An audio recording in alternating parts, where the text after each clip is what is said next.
Hello children, welcome back to my teach and learn channel. இன்றைக்கி நீங்கள் lesson 46ல் ஹிந்தி பாரகடி உயிர்மெய் எழுத்துக்களில் how to write the letter த. போன வீடியோவில் த லெட்டரை எப்படிலாம் படிக்கிறதுன்னு பார்த்தீங்க. இந்த வீடியோவில் த லெட்டரை எப்படி எழுதுறதுன்னு பார்க்கலாம் வாங்க. ஃபஸ்ட்டு லெட்டர் த வந்து எப்படி எழுதலான்னு பார்க்கலாம் வாங்க. அ இப்போது த எப்படி எழுதலாம் பார்க்கலாம். ஃபஸ்ட்டு ஸ்டாண்டிங் லைன் போட்டுட்டு நடுவில் இருந்து ஒரு கோடு வளைச்சி கீழே கொண்டாந்துடணும். லெஃப்ட் சைட் பக்கம் மேலே ஒரு ஸ்லீப்பிங் லைன் போடலாம். மறுபடியும் எழுதலாம். ஸ்டாண்டிங் லைன் போட்டு நடுவில் இருந்து வளைச்சி கீழே கொண்டாடணும். அதுக்கப்புறம் ஸ்லீப்பிங் லைன் போடலாம். இது என்ன லெட்டர்? த. நெக்ஸ்ட் லெட்டர் ஆ. தா எப்படி எழுதுன்னு பார்க்கலாம். ஸ்டாண்டிங் லைன் போட்டு நேர்கோடு போட்டு நடுவில் இருந்து வளைச்சி கொண்டாந்துடலாம். கீழே பக்கத்தில் இன்னொரு நேர்கோடு போட்டுடலாம். மேலே ஒரு படுக்கை கோடு போட்டுடலாம். இது என்ன லெட்டர்? தா. மறுபடியும் எழுதலாம். நேர்கோடு போட்டுட்டு நடுவில் இருந்து வளைச்சி கீழே கொண்டு வந்துடலாம். மறுபடியும் ஒரு நேர்கோடு போடலாம். மேலே ஒரு படுக்கை கோடு போடலாம். இது என்ன லெட்டர்? தா. Next letter E. தி எப்படி எழுதலாம் பார்க்கலாம். மறுபடியும் நேர்கோடு போட்டுடலாம்.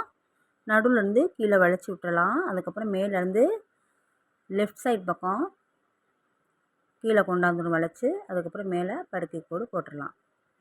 இது என்ன லெட்டர்? தி. மறுபடியும் எழுதலாம். நேர்கோடு போட்டுட்டு நடுவில் இருந்து அப்படியே வளைச்சி கீழே கொண்டாந்துடலாம். மேலேருந்து லெஃப்ட் சைட் பக்கம் வளைச்சி கீழே கொண்டாந்துட்டு மேலே ஒரு ஸ்லீப்பிங் லைன் போடலாம். இது என்ன லெட்டர்? தி. நெக்ஸ்ட் லெட்டர் ஈ. தி எப்படி எழுதலாம் பார்க்கலாம். நேர்கோடு போட்டுடலாம். மறுபடியும் நடுவில் இருந்து வளைச்சி கீழே கொண்டாந்துடலாம். அதுக்கப்புறம் ரைட் சைட் பக்கம் வளைச்சிட்டு மேலே ஒரு ஸ்லீப்பிங் லைன் போடலாம். படுக்கை கோடு. இது என்ன லெட்டர்? தீ. இழுத்து சொல்லணும். மறுபடியும் எழுதலாம். நேர்கோடு போட்டு நடுவுலேருந்து கீழே வளைச்சி விட்டுறலாம். மேலேருந்து ரைட் சைடு பக்கம் வளைச்சிட்டு மேலே ஒரு ஸ்லிப்பிங் லைன் போட்டுடலாம். இது என்ன லெட்டர்? தீ. நெக்ஸ்ட் லெட்டர் உ. து எப்படி எழுதலாம் பார்க்கலாம். அப்படியே வளைச்சி கொண்டாந்துட்டு கீழே ஒரு சுழிச்சு லெஃப்ட் சைட் பக்கம் சுழிச்சிட்டு மேலே ஒரு ஸ்லீப்பிங் லைன் போட்டுடலாம். இது என்ன லெட்டர்? து.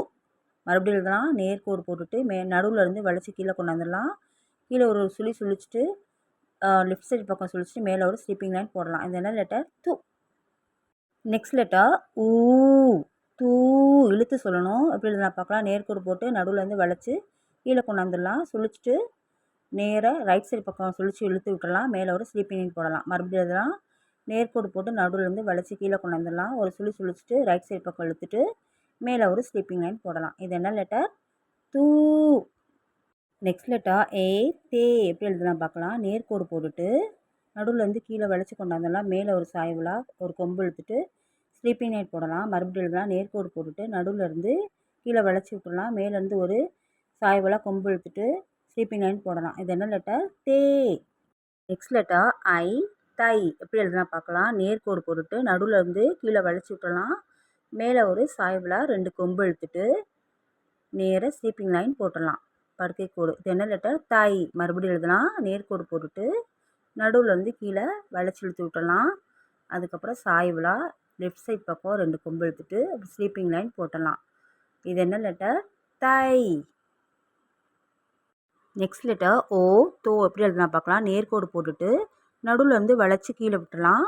பக்கத்தில் ஒரு நேர்கோடு போட்டுட்டு மேலே சாய்வலாக ஒரே ஒரு கொம்பு இழுத்துட்டு ஒரு படுக்கை கோடு போட்டுடலாம். மறுபடியும் எழுதலாம். நேர்கோடு போட்டு நடுவில் கீழே வளைச்சி விட்டுறலாம். பக்கத்தில் ஒரு நேர்கோடு போட்டு சாய்வலாக கொம்பு இழுத்துட்டு ஸ்லீப்பிங் லைன் போடலாம். இது என்ன லெட்டர்? தோ. நெக்ஸ்ட் லெட்டர் அவு. தவ் எப்படி எழுதலாம் பார்க்கலாம். நேர்கோடு போட்டுட்டு நடுவில் வளைச்சி கீழே கொண்டு வந்துடலாம். பக்கத்தில் ஒரு நேர்கோடு போட்டுட்டு 2 சாய்வலாக கொம்பு இழுத்துட்டு நம்ம ஸ்லீப்பிங் லைன் போட்டுடலாம். படுக்கை கோடு. மறுபடியும் எழுதலாம். நேர்கோடு போட்டு நடுவில் கீழே வளைச்சி இழுத்து விட்டுறலாம். பக்கத்தில் ஒரு கோடு போட்டுட்டு நேர்கோடு போட்டுட்டு சாய்வலாக லெஃப்ட் சைட் பக்கம் 2 கொம்பு இழுத்துட்டு ஸ்லீப்பிங் லைன் போடலாம். இது என்ன லெட்டர்? தவ். நெக்ஸ்ட் லெட்டர் அன். தன் எப்படி எழுதலாம் பார்க்கலாம். நேர்கோடு போட்டுட்டு நடுவில் கீழே வளைச்சி விட்டுறலாம். மேலே ஒரு ஸ்லீப்பிங் லைன் போட்டுட்டு மேலே ஒரு புள்ளி வச்சிடலாம். மறுபடியும் எழுதலாம். நேர்கோடு போட்டுட்டு நடுவில் கீழே வளைச்சி இழுத்து விட்டுறலாம். மேலே ஒரு படுக்கை கோடு போட்டுட்டு மேலே ஒரு புள்ளி வச்சிடலாம். இது என்ன லெட்டர்? தன். நெக்ஸ்ட் லெட்டர் ஆஹா. தஹா எப்படி எழுதலாம் பார்க்கலாம். நேர்கோடு போட்டுட்டு நடுவில் கீழே வளைச்சி விட்டுட்டு மேலே ஒரு படுக்கை கோடு போட்டுட்டு பக்கத்தில் 2 புள்ளி வச்சிடலாம். இது என்ன லெட்டர்? தஹா. மறுபடியும் எழுதலாம். நேர்கோடு போட்டுட்டு நடுவில் கீழே வளைச்சி விட்டுறலாம். மேலே ஒரு ஸ்லீப்பிங் லைன் போட்டுடலாம். பக்கத்தில் 2 புள்ளி வச்சிடலாம். இது என்ன லெட்டர்? தஹா. இப்போது நீங்கள் த லெட்டரை போன வீடியோவில் எப்படி ப்ரொனவுன்சியேஷன் செய்து சொல்லலான்னு பார்த்துருப்பீங்க. இப்போது இந்த வீடியோவில் நீங்கள் த லெட்டரை எப்படிலாம் எழுதலான்னு பார்த்துருப்பீங்க. நீங்களும் வீட்டில் ரைட் பண்ணி லேர்ன் பண்ணி பாருங்கள். உங்களுக்கு இந்த வீடியோ பிடிச்சிருந்தா மறக்காமல் லைக், ஷேர், சப்ஸ்கிரைப் பண்ணுங்கள். கூடவே பெல் ஐக்கானையும் கிளிக் பண்ணிவிடுங்க.